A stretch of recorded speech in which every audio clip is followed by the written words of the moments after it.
여러분 안녕하십니까? 오늘은 손목 질환에 대해서 좀 알아보도록 하겠습니다. 드케르뱅, 카팔 터널 신드롬, TFCC 각자 질환의 어떤 원인에 대해서 한번 알아보는 시간, 혹은 정형외과 선생님들이 어떻게 분석하고 판단하는지 좀 알아보는 시간이 좀 필요할 것 같아요. 어, 짧고 간단하게 하겠습니다. 우선 드케르뱅 먼저 한번 가볼까요? 한마디로 얘기하면 시노비올 시트, 그러니까 이 새끼를 잘라주는 거지. 얘하고 리스트의 컴파트먼트 원 머슬 텐던의 스테크니스에 의해서 이 스페이스가 좁아진다고 보는 거예요. 그래서 보통 이 부분에 대해서는 두 가지 설이 있습니다. 인플라메이션이 있다라고 보는 데가 있고요. non inflammatory, 그러니까 소위 인플라메이션이 없다라고 얘기하는 경우도 있는데, 이거는 의료인이 환자의 어떤 상태에 맞춰서 우리가 평가를 해야지 된다라고 봐요. 확실한 건 핑켈 테스트에서 아주 그냥 애취 페인이죠. 따가 이렇게 하는 거 있잖아요. 깜빡깜빡 하는 거. 그런 경우는 대부분 인플라메이션이 많다라고 보면 되고, 일반적으로 이렇게 해서 아프다 그러면 세크니스가 있는 넌 인플라메이션 정도로 이해하면 될 것 같아요. 드케르뱅은 수술까지 하죠. 수술하지 않는다면 이 주변에 이제 트리암을 써가지고 그렇게 하는 경우, 혹은 메디케이션, 그 메디케이션은 엔세이드 비스테로이드성 소염제를 많이 사용을 하게 됩니다. 그래서 드케르뱅은 텐던 질환이다라고 볼 수가 있고요. 나 TFCC 가기 전에 카펠 터널 가보죠. 이건 누구나 다 아는 얘기니까 제가 자세히 말씀을 안 드릴게요. 레트나클럼 소위 세트를 없애보고 보면 결국은 카펠 터널 신드롬은요, 여기서 이 플렉서 머슬이죠. 플렉서 머슬이 과사용에 의해서라고 얘기하는 경우가 대부분입니다. 그렇게 돼서 이 한 카팔전이 제일 좁잖아요. 여기가 좁은데 이 부분이 많이 좁잖아요. 좁다 보니까 이 부분은 이제 음, 잘라내는 수술을 하는 게 이제 대부분이신데, 커팅을 시키죠. 없애볼게요. 보통 잘라서, 저도 카팔 터널 신드롬 수술하는 걸 봤는데, 특정한 어떤 부위에서 이렇게 신경이 이렇게 눌려요. 눌려 있는 게 진짜 눈에 보이더라고요. 눈에 보이고 일정 시간 지나면서 얘가 이제 수술 후에는 좀 가라앉는 그런 게 명확하게 나타난다고 합니다. 문제는 그 조인트의 자연산 붕대죠. 자연산 팔목 아대가 끊어져 버리기 때문에 굉장히 불안정해집니다. 그리고 또 하나는 카팔 터널 신드롬 수술 후 예후가 솔직히 별로 안 좋습니다. 직접 겪어보면. 그 왜 그러냐면, 카팔 터널 신드롬이 생긴 그 환자들은 통증이 줄면 똑같은 일을 똑같이 또 하게 돼 있어요. 근데 그러다 보니까 반복적인 어떤 활동에 의해서 재발이 잘 돼요. 그렇게 보시면 되겠고, 그 다음에 리가멘트, TFCC. TFCC는 근육을 좀 없애고 좀 봐야 되는데, 간단하게 얼라 조인트, 얼라하고 얼라카팔, 얼라하고 로네이트, 뭐 그 정도 주변만 보시면 되는데, 가장 중요한 리가멘트는 여기 보시는 도살 파티에 있는 라디올라하고 팔머, 앞쪽에 있는 팔머 쪽이죠. 네, 팔머 라디올라 리가멘트, 이게 두 가지가 가장 좀 중요하고, 그 다음에 여기 보시는 얼라카팔 리가멘트, 그 다음에 측면에 여기 보시는 것처럼 올라컬레테럴 리가멘트라고 하죠. 그래서 이 부분이 굉장히 중요하게 어떤 손상의 원인으로 많이 짓고요. 팔페이션을 통하고 그다음에 모션을 통해서 어떤 리가멘트에 문제가 있는지를 보통 OS 선생님들이 평가하는데요. 명확하게 하지는 않는 것 같아요. 제가 보기에. 그다음 여기 아티큘러 디스크죠. 그러니까 전형적인 그 디스크 질환, 디스크가 여기 이제 문제가 있다라고 봐요. 가장 심각한 경우에는 라디올라 조인트, 라디올라 리가멘트의 손상입니다. 특히 도살 파트의 라디올라죠. 이 부분에 문제가 생기는 경우, 혹은 앞쪽도 마찬가지고, 인스테빌티, 어떤 리스트 조인트에 인스테빌티가 생기기 때문에 환자는 여간 불편한 게 아니라, 그러니까 초기에 매우 많이 아플 때도 있지만 그 초기 상태를 지나고 나서도 굉장히 많이 고생하는 그 병이 바로 TFCC 고질적인 겁니다. 심각해지면, 제가 열어놨나? 여기 있네요. 이거 한번 볼게요. 여러분 아시면 좋은 내용. 여기 보시면 정상적인 TFCC 그 리스트의 어떤 구조 모양은 여기 그 라디알 헤드를 쭉 그어봤을 때 요 끝에 얼라의 그러니까 스타일로이드 하단부죠. 이 부분만 딱 걸쳐지게 돼 있어요. 근데 그게 아니고 문제가 되면 어떻게 되냐면 이런 식으로 면을 딱 그어보면 그 얼라 대가리 전체가 다 나오는 거지. 이 경우는 TFCC 그렇게 되면 삼각 섬유 연골 그 말 그대로 아티큘러 디스크 자체의 손상을 의심하기 때문에 수술을 보통 많이 권합니다. 대략적으로 어떤 질병에 대한 간단한 설명은 이 정도로 하고 분류를 해본다면 드케르벤 같은 경우는 텐던 질환입니다. 그래서 테노시노바이티스 그리고 인플라메이션, 넌 인플라메이션 두 가지가 같이 그 공존하는 그런 병이고요. 다른 거와 똑같죠. TFCC는 두 가지 유형인데 하나는 리가멘트 질환 여기 그 다음에 디스크 질환 이 둘로 나눠요. 그래서 디스크 자체에 손상이 온 경우에는 굉장히 오랫동안 누적이 돼가지고 변형이 와서 디스크가 납작해지는 그런 경우로 볼 수도 있고 다쳐서 그렇게 올 경우도 있어요. 그래서 얘는 디스크나 인대 질환으로 보통 많이 잡아줍니다. 카팔 터널은 아까 말씀드린 대로 신경의 엔트러먼트 눌리는 그런 증상으로 볼 수가 있겠죠. 정리됐죠? 텐던, 데코방은 텐던, TF는 리가멘트, 그 다음에 카팔은 신경 그렇게 분류가 됩니다. 그다음 TFCC 같은 경우는 스포가 많이 생겨요. 이 부분에서 이 부분이 약간 변형이 옵니다. 이렇게 변형이 오는 경우는 엑스레이를 흔히 볼 수 있고 그럼 많이 쓴다라고 보시면 되겠고 TFCC나 데코방 같은 경우 손목을 많이 쓰거나 안고 다니는 그런 사람들 특히 여성한테서 많이 나타난다는 추적 조사가 있는데 제가 보기에 그건 별로 의미 없는 조사 같고요. 확실한 건 카팔 터널입니다. 카팔 터널은 손끝에 힘을 주고 돌려주는 일을 하는 사람이죠. 그러니까 대표적으로 그 주방에서 이제 설거지 하시는 분들 있잖아요. 그분들이 제일 많이 오는 게 카팔 터널 신드롬이에요. 자, 치료 방법에 대해서 얘기해 봅시다. 지금 보면 데코방이나 카팔이나 TFCC나 모두 수술이라는 방법을 쓸 수 있습니다. 그 쓰고 어, 수술을 권하는 이유에 대해서 우리가 한번 생각을 해봐야지 되는데요. 수술을 권하는 이유는 대안이 없기 때문에 그래요. 그러니까 수술하지 않고서는 환자가 계속 아플 수밖에 없는 거죠. 그러니까 대안을 제시 못하니까 수술이란 극단적인 최후의 방법까지 사용을 하게 하는데 현대의학은 발전하잖아요. 그럼 어떻게 하면 수술을 안 하고도 좋아질 수 있는 게 있다 그러면 그렇게 치료하는 게 더 낫지 않겠습니까?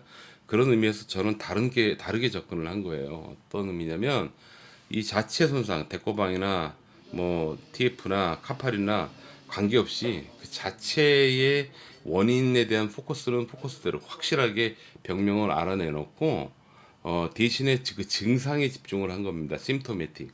그러니까 증상을 억제해주고 그 상태를 유지시켜주면 되지 않을까라는 차원에서 세부적으로 리가멘트 밖에 좀 시끄럽죠. 이해해 주시고요. 리가멘트의 리커버리 프로세스를 이해하고 텐던 리커버리 프로세스 그다음에 뉴런 리커버리 프로세스를 에 대한 이해를 베이스에 깔고 가만히 보면 결국 그 세 가지다. 신경이 됐건 텐던이 됐건 리가멘트가 됐건 일정 기간 통증에 노출이 되지 않게 하고 유지시켜 주면은 굉장히 환자 자기 스스로 회복되는 될 가능성이 굉장히 높다라는 게 사실 지금 여러 가지 논문을 취합해 보는 결과입니다. 그렇다면 정리가 됩니다. 데코방이 됐건 TF가 됐건 카팔이 됐건 무조건 일단 통증을 줄여준 통증 요소를 찾는 거죠. 보면 TF 같은 경우는 많이 붓고 그리고 또 하나는 굉장히 오랫동안 만성적으로 이제 고생하는 오랫동안 아팠던 그런 분들이 많고요. 통증 정도는 아주 심하지는 않습니다. 심하지는 않는데 한 중간상 수준에서 계속 유지가 되죠. 이게 되게 아파요. 아플 수 있고 힘을 좀 듣기 힘들죠. 데코방 같은 경우에는 처음에 인플라멘터리 현상이 일어날 때는 이거 엄지 꼼짝도 못합니다. 잘 아시겠지만 그러니까 텐던이 부어서 오는 그런 현상인데 그런 증상이고 카팔 터널은 엔트러먼트에 신경이 압착이 되는 순간부터는 손이 뭐 무지절해요. 그렇게 나타납니다.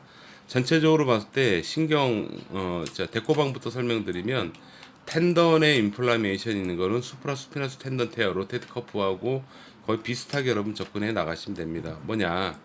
이 신경에 지금 보시면 이 신경에 분기되는 게 라디알 스타일로이드 약간 상단부에서 나타나는 분기가 되는데 이 신경 위쪽 부분에서 잡아주는 겁니다. 그 이유는 직접 환부의 지배 영역을 갖고 있는 신경 분기점 있잖아요. 이 부분은 신경학자들에 의해서 아직까지 완전하게 완성이 되지는 않았지, 발견이 되지는 않았지만 액선 구성에 조금 뭐라 그래 부족함을 얘기를 많이 합니다. 사실 액선 자체의 결합성이 결여되는 부분은 사실 마비거든요, 마비. 근데 통증도 그 관점에서 지켜봐야 된다라고 얘기하시는 학자분들이 꽤 많아요. 그래서 그렇다면 손상된 액선이니까 액선의 구성이 정상적이지 않는 환부를 지배하는 그 영역을 직접 건드리는 것보다 연결된 그 상위 레벨에서 건드려서 수반셀에 대해서 한번 건드려 보는 거죠. 수반셀은 자극을 받으면 반응을 합니다. 그래서 반응을 주어서 수반셀의 이동을 유도하는 이 방법은 제가 얘기하는 방법이기도 하지만 사실 유럽에서 지금 파라플레이저 환자 게이트 시킬 때 SCS 스파이럴 코드에다가 자극기를 넣어서 걷게 한 그 프로젝트에서도 이 원리를 똑같이 썼어요. 그러니까 그리고 실제로 제가 이렇게 적용해 봤을 때 하위 레벨의 신경이 안정화가 일어나면서 대꼬방 소의 라디얼 스타일로이드 주변에 생기는 통증이 굉장히 많이 사라집니다. 그 다음이 ERT죠. 부종을 억제해 주는 겁니다. 그 다음이 뭐냐면 무저항성 무브먼트입니다. 그래서 본인이 이렇게 움직이는 게 아니고 손해를 움직이는 게 아니고 반대쪽 손이나 다른 방법으로 이쪽 손에 아픈 부분 손에 움직이지 않으면서 계속 움직여주는 거. 이거는 리가멘트나 텐던이나 공이 동일합니다. 그렇게 해서 어떻게 해서라도 메카니컬 페인을 줄이고 관절의 범위를 정상으로 유지시켜 주는 것이 굉장히 중요하다라고 봐요. 그리고 이 부분에 또 어차피 기존에 지금 트리암이나 주사를 쓰잖아요. 그래서 인플라메이션이 억제되면 통상적으로 기존의 치료 프레임에서는 주사 약 정도만 먹으면 대략 2주 이상 걸리고 한 달 걸릴 수도 있고 그래. 충격파를 놔도 그렇고 봐도 그렇고 수술해도 마찬가지고 보통 그렇게 되는데요. 여기에 저희 학회 치료 AP와 ERT로 심토매틱을 관리해 주는 거죠. 관리를 해주게 되면 통증이 보통 2일에서 3일 정도면 없어집니다. 그 다음에 ADL과 관련해서 좀 덜 쓰게 하고 무저항 무브먼트에 대해서 주지시키고 그러면서 기간을 보내는 거예요. 그러니까 같은 2, 3주라는 기간이라고 하더라도요. 통증이나 어떤 증상을 억제한 상태로 기간을 보내는 것과 그 기간 동안 고스란히 아픈 걸 느끼는 것은 학술적으로도 굉장히 유의미한 내용이 있습니다. 조직 회복이 굉장히 빠르고요. 그 다음에 조직 완성도도 굉장히 좋아요. 그래서 일반적인 논문의 85% 정도 회복이 된다라고 얘기를 하는데 훨씬 그 이상도 좋아집니다. 리가멘트 같은 경우는 좀 다릅니다. 리가멘트 같은 경우에는 보통 건드릴 때 우선 상위 레벨에서 AP 치는 건 동의를 하고요. 제가 정규 교육 선생님들한테 알려줬는지 모르겠는데 그 다음에 ERT 기본이고 왜 리가멘트 손상은 반드시 스웰링을 동반해요. 근데 마지막에 있어요. 환부를 직접 건드려 주는 거예요. 리가멘트를 직접 건드려요. 리가멘트 다이렉트로 공격해 주는 거죠. 공략을 해주는 겁니다. 접근법에 대해서는 이미 제가 설명을 드렸고요. 아무튼 이 패턴대로 가는데 특히 리가멘트 직접적으로 공략하는 것에 대한 근거는 리가멘트의 해부학적 구조를 보면 겉껍데기에 에피리가멘트라고 있는데 에피리가멘트에서 결국 리가멘트의 촉진, 회복을 끌고 나간단 말이에요. 거기 뉴로바스쿨러 번들도 연결이 되어 있기 때문에 그래서 에피리가멘트에 우리가 직접적인 자극을 주는 겁니다. 그렇게 되면 리가멘트는 근육과 달리 반응이 없죠. 컨트랙션이나 그런 반응은 없지만 당연히 뉴로 파트가 있기 때문에 자극에 대한 신경의 영향은 분명히 있고요. 그로 인해서 에피리가멘트 활성화는 당연히 일어나는 거예요. 이건 실제로 제가 경험하는 거고. 그래서 이 세 가지를 같이 씁니다. 그렇게 되면 이것 또한 기존의 약물 주사 다 쓰는데 우리 치료를 함께 추가해 주는 것만 가지고도 단 수일 내로 해결이 돼요. 관리가 되는 거지. 조절이 되는 겁니다. 통증이 없어지는 겁니다. 카팔은 아직까지 숙제입니다. 카팔은 엔트런먼트인데 해주는 방법은 사실 TF와 카팔 터널은 플렉서 머슬의 성향이 강하잖아요. 데코방은 익스텐서 머슬에 문제가 있는 경우가 많고 어떻게 해서라도 플렉서 머슬, 특히 프로푼더스까지 들어가는 아주 깊게 들어가는 영역을 하는데 요즘 저는 이렇게 치료합니다. 옆으로 가서 근육을 보면 플렉서를 건드려서요. 익스텐서 반응을 일으키는 거예요. 아니면 플렉서와 익스텐서를 동시에 건드려주는 겁니다. 그렇게 되면 처음에는 얘가 조인트가 리스트 조인트가 약간 이렇게 잡아당겨지는 상태가 됐다가 어느 시점 딱 넘어가면 쭉 하고 트랙션이 돼요. 그런 방법을 제가 쓰긴 해서 어떻게 해서라도 플렉서 머슬 자체를 해결을 해보려고 무척 노력을 많이 하고 있다라고 말씀드릴 수 있어요. 예후는 좋습니다. 좋으나 깔끔하게 좋아지지는 않더라고. 왜? 이렇게 카팔 터널 신드롬 같은 경우에는 워낙에 일을 많이 하시는 분이고 좋아지면 또 계속 쓰기 때문에 반복적인 재발이 되는 것 같아요. 그래서 수술하는 부분에 대한 딱히 특별한 대안을 아직까지는 저도 자신 있게 제시는 못해요. 유지하고 끌고 나갈 수는 있지만 그러나 데코방이나 TFCC는 애지간한 거, 그러니까 수술을 안 하고도 거의 뭐 100% 좋아질 수 있는 상황입니다. 그거는 조기에 나타나는 심토매틱에 집중해서 그 심토매틱을 적극적으로 억제하고 없애주는 우리 치료가 굉장히 유의성 있는 거예요. 통증 없이 유지하면 몸은 좋아집니다. 리가멘트 텐더는. 자, 이렇게 해서 세 가지를 한번 분류해서 설명을 드려봤습니다. 여러분, 감사합니다.